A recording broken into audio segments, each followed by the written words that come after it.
Em nome do Pai, do Filho e do Espírito Santo. Amém. Cristo veio ao mundo para salvar os pecadores. 24º domingo do tempo comum. A Igreja nos convida a mergulhar no mistério da misericórdia de Deus. Para tanto, a primeira leitura vai nos colocar diante de uma situação crítica, quando o Senhor ameaça destruir o seu povo.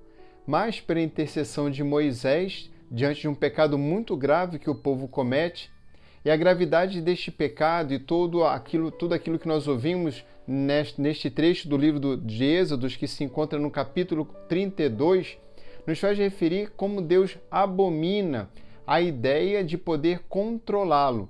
Sim, porque o povo, na ausência de Moisés, constrói um bezerro, uma imagem, um bezerro de ouro.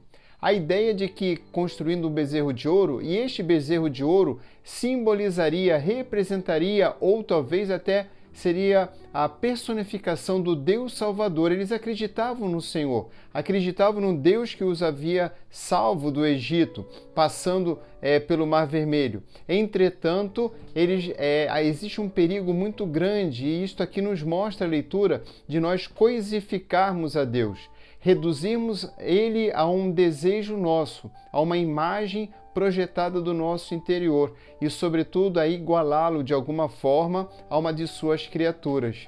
Isso não pode acontecer. Por isso, a grande ameaça, e fica para todos os demais que leriam ao longo dos séculos esta passagem, a dimensão transcendental de Deus. Nós não podemos reduzi-lo ao nosso pensamento, ao nosso desejo, às nossas ideologias. Deus está acima. Eu afirmava então o que dizia São Paulo a respeito inclusive de si mesmo. Quando ele fala que Cristo veio ao mundo para salvar os pecadores, ele diz: e eu sou o primeiro. Dentre os pecados que ele mesmo narra, nós encontramos em Timóteo, no capítulo 1, ele que blasfemava, perseguia e insultava ao próprio Cristo por meio dos cristãos. Ele vai dizer que ele foi o primeiro a encontrar-se diante desta misericórdia, o primeiro dos pecadores a se deparar de modo extraordinário. E esse primeiro é essa grande expressão que Paulo tem da imensidão da graça que recebeu diante dos pecados que ele cometeu. Paulo tinha consciência dos seus pecados, tinha também consciência que Deus veio para perdoar os pecados.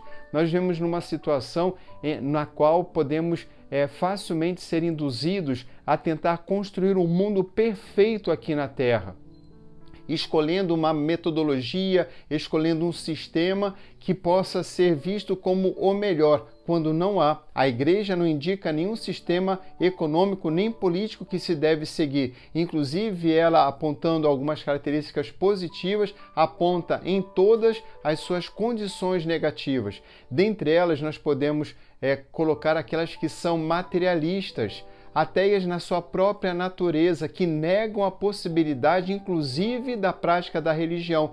E nós temos sido perseguidos, especificamente a Igreja Católica. Temos sido perseguidos por aqueles que julgam que Deus veio para criar um mundo melhor aqui na Terra, e não para que nós, construindo o reino de Deus aqui na Terra, enquanto vivemos, melhorando e vivendo como irmãos e diminuindo o máximo possível as injustiças que encontramos, mas sabendo e para lá nos dirigindo, que nós fomos criados para a glória de Deus. Nós fomos criados para estar na eternidade com o Senhor e não tentar à força, pela revolta, pela revolução, pela transformação e pela violência, pela retirada da liberdade, inclusive de expressão, tentar construir um mundo segundo o modelo humano. Não foi para isso que Cristo veio, mas para o perdão. É tão triste vermos homens e mulheres, inclusive imbuídos de uma função muito grande dentro da Igreja, se dedicando àquilo que talvez um sociólogo, um político, um psicólogo, inclusive, poderia fazer muito melhor. Seja bispo, seja padre, seja religioso, enfim, aquilo que é o nosso próprio é nosso próprio. E nós trazemos todas essas realidades eternas para a dimensão imanente da realidade na qual vivemos, para o mundo, para transformar corações, não para suscitar revoltas e revoluções. Nós estamos aqui exatamente numa caminhada, numa peregrinação e devemos, sobretudo, como fez o Senhor, socorrer os mais fracos. Mas a maior fraqueza reside, a primeira de todas, na natureza ferida do coração do homem. E por isso o Senhor curava, por isso o Senhor ensinava, por isso o Senhor pregava, por isso o Senhor libertava os cativos, porque Ele anunciava o reino de Deus a princípio partindo do coração do ser humano, do seu coração, um reinado no qual Deus é o Senhor do seu coração, de suas escolhas.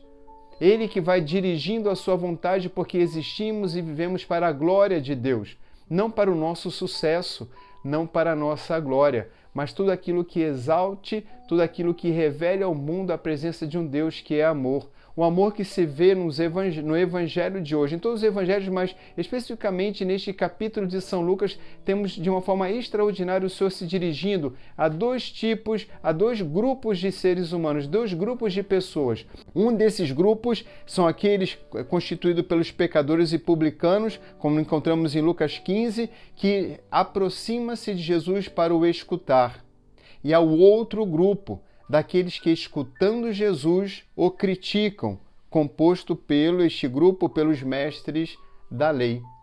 É assim que nós podemos nos perguntar, de qual grupo nós fazemos parte? Como São Paulo, dos pecadores, conscientes do pecado, pedindo ao Senhor a graça contínua do perdão e da salvação, não apenas a nós, mas a todos os pecadores, para a partir da graça do perdão construirmos realmente um mundo verdadeiramente solidário e fraterno, a partir da família de Deus e não um mundo movido pela revolta, pela perseguição, pela mentira, pelo caos, pela corrupção, pelo roubo e todos os outros mandamentos violados.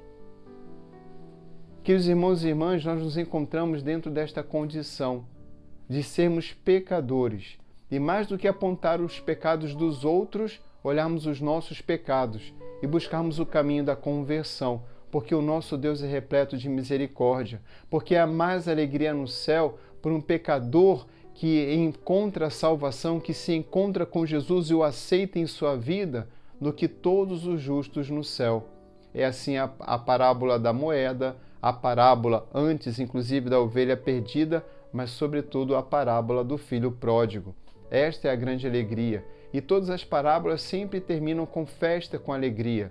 Não porque foi instituído um sistema econômico e político perfeito.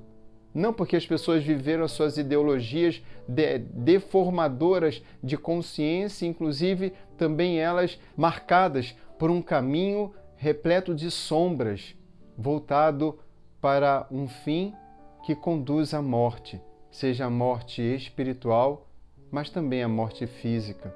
O Senhor veio para nos dar a vida, veio como intercede Moisés para que tenhamos uma vida longa, uma grande geração, para que se cumpra a promessa do Senhor, uma grande posteridade para Abraão. E nós somos aqueles e aquelas que anunciamos ao mundo esse Deus de amor, que suscita no coração, por meio da fé, a esperança de um mundo melhor que começa a ser construído aqui e agora, por meio do amor, por meio do perdão, perdão recebido de Deus, perdão doado àqueles que nos ferem, perdão também pedido àqueles a quem ferimos e magoamos.